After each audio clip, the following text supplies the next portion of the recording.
You know, most people aren't really listening. They kind of let things go in one ear and out the other. Ringside Politics with a Punch and Jeff Crouere wants you to call if anything he says happens to hit your brain on the way out. He's on the air now and can be reached at 556-9696. All right, we're back.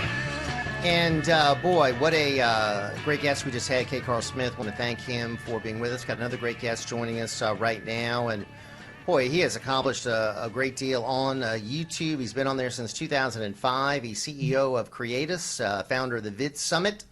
He's a highly respected video marketing strategist. He's helped over 21 channels go from zero to over 1 million subscribers each. He's generated over 38 billion video views and counting. And he's also grown his own YouTube channel to be the largest how-to channel in the world. Derral Eves is with us here on the Ringside program. Derral, how are you? Good morning. Welcome aboard. Doing great. How you doing, Jeff? Very good. Congratulations on all your success. YouTube is a format that I think a lot of people are gravitating towards with more and more content. There are questions, though, that some have about the censorship on YouTube. How do you navigate YouTube so successfully, Derral? Yeah, the censorship is actually real, and it happens on all platforms. It happens on Facebook, it happens on YouTube, and so on. I think the biggest thing is to navigate it is really understanding how YouTube operates and giving us the background of what our message really is and how it resonates with the intended audience. I like to really define that first, is really identifying that viewer persona, the people that's connecting to our message. But there are some things that are happening on YouTube, unfortunately, where it is controlled by Google and where it's controlled by other parties that be.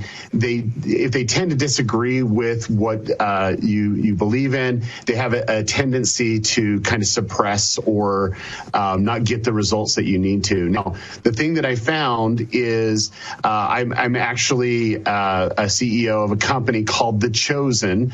It's the largest crowdfunding project of all time in film and television, and we are using social media to get the message out, but we are also smart enough to know that the writing's on the wall, that we need to own our own audience in our own app. And we've been able to not only grow on Facebook and YouTube and get that message out, but we're smart enough to know down the road that it could be suppressed, and we need to look at ways to protect that. So really owning the audience is key. That's great. Derral, since you've been doing this for 15 years on YouTube, I'm sure you've noticed the trend toward more censorship, more control over that time period. Why do you think that is? Well, I really have seen the evolution. So the first big balancing act that Google and YouTube has to do is appease the advertiser.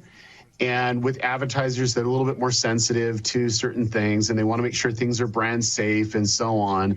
But they pretty much opened the floodgates, and anyone could create any type of content. And then when that ad was actually placed on those videos, that's when advertisers got really, really concerned on, hey, I don't want to advertise on this or that. And it wasn't necessarily YouTube's fault or the creators. It was actually the advertisers' fault because they weren't actually setting up their ad campaign properly. And so that's where it kind of all started. And then YouTube had to course correct. And anytime that anyone course corrects, the government or corporations, whatever, they like to swing really, really far on the opposite side, where they're deleting channels, censoring people, and really pulling it back down.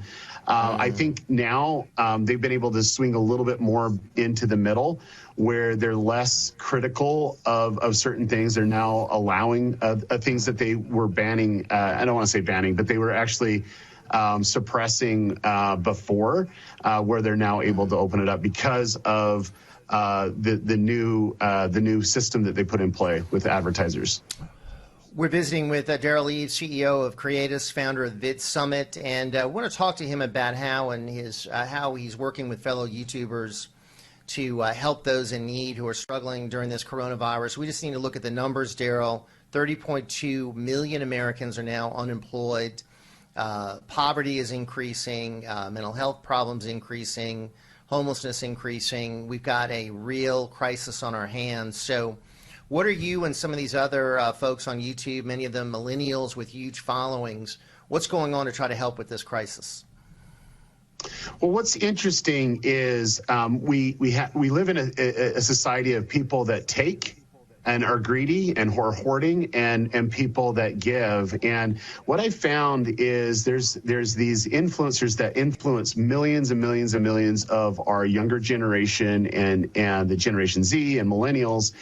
And they're really coming together to step up to do something different. So there's a creator that I work with. His name's Mr. Beast. If you don't know who he is, just ask some teenager somewhere, and they'll tell you exactly what he is. But what's funny about it is he's actually one of the most generous people I've ever met, and he's more concerned about the welfare of individuals than he is himself. And today he's actually dropping a video where he gives $100,000 of his own money to people that have lost their job or got furloughed, that they can't pay rent. And he's actually going in and surprising them, making a video of that. He's also donated hundreds of thousands of dollars and millions of dollars to homeless shelters and food banks and so on.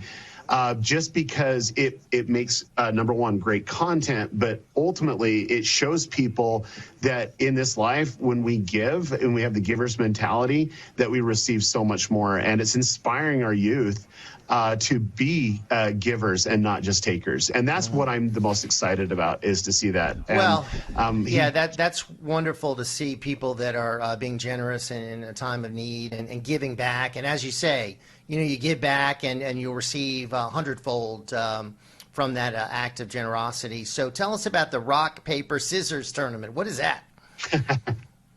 So the rock, paper, scissors tournament is where all these influencers are coming together. We had 32 of them, and they just had this little social event where they were having a rock, paper, scissors contest for $250,000. I think it was $250,000 was the prize. And at that time, they were also raising money to help people with COVID that's in that COVID situation. And the winner of that contest, he actually donated all $250,000 to help the COVID relief. And it's a beautiful site where they were able to raise several $1 million just on the live stream that lasted for a couple hours.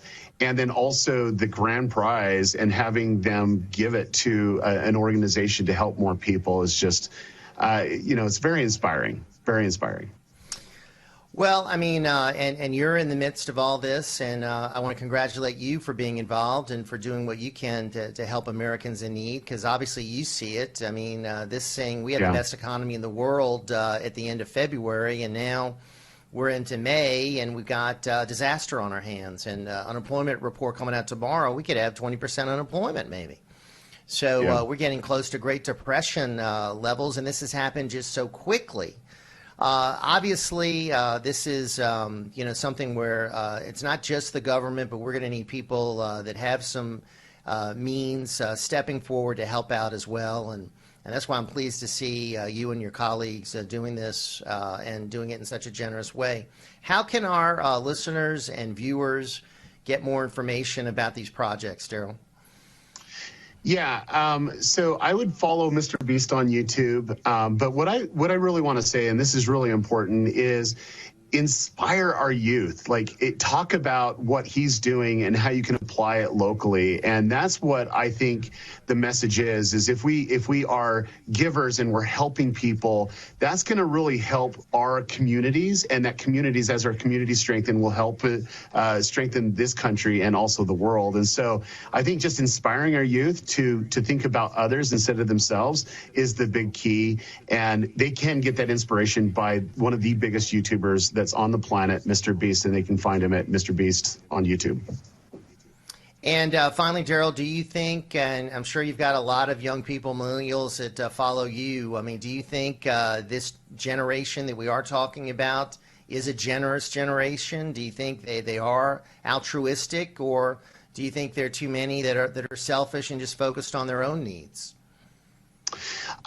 I appreciate that question. I think with every generation, you have a yin and a yang. And I've seen people that are super selfish. They're just in it for them. But I've seen the most generous people I've ever come across. And I think the biggest thing is that there are people for this younger generation to look towards. I just encourage, people to take action in their own realm of who they watch, and being very sensitive to who their kids are watching and just kind of pointing in the right direction. There's a lot of great content out there, but I can tell you that generations are influenced by people. And these people are the leaders that put in thoughts and principles in their mind that help solidify it. And I think this rising generation, Generation Z, is an interesting generation.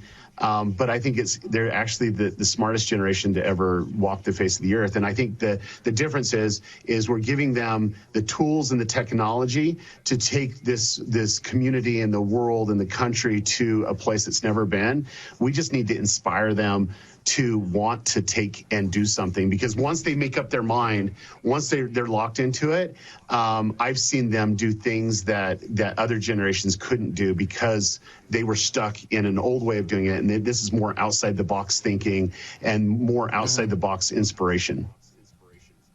Well, on that hopeful note, Derral, we're certainly going to be looking forward to some great things that are going to be happening with this younger generation. And we continue to wish you the best for all you're doing on YouTube and all these other platforms. And we'll certainly link to where people can get more information about these events and Mr. Beast and you. And congratulations again. And thank you so much for being with us right here on the Ringside program on America's Voice and WGSO. Derral Eves with us, and talk about someone who has succeeded. I mean, my goodness, absolutely incredible what he's done in a short span of time. 21 channels to go to over 1 million subscribers. That is amazing. Time for one more call before we end this segment. So let's get back to our phone calls, and let's welcome Carla, who's with us from the Sunshine State of Florida.